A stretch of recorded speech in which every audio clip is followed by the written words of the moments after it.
Cənab Vilayət Eyvazov, baxın,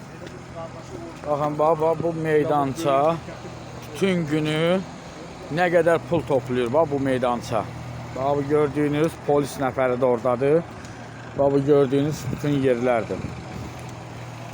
Cənab prokuror, Cənab Vilayət Eyvazov, bu yığıntıların pulları hara gedir? Bir dənə onu araşdırın, başqa şey istəmirəm. Baxdı, o kəlləyə kimi var, hamısı cərimə meydançası, hətta motosikletlərə kimi yığılıbdır.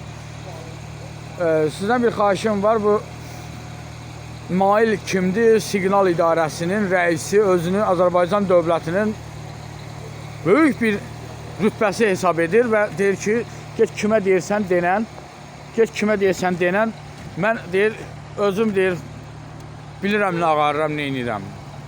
Dövlət içində devlət yaradır. Baxın, bu boyda sərvət hara gedir?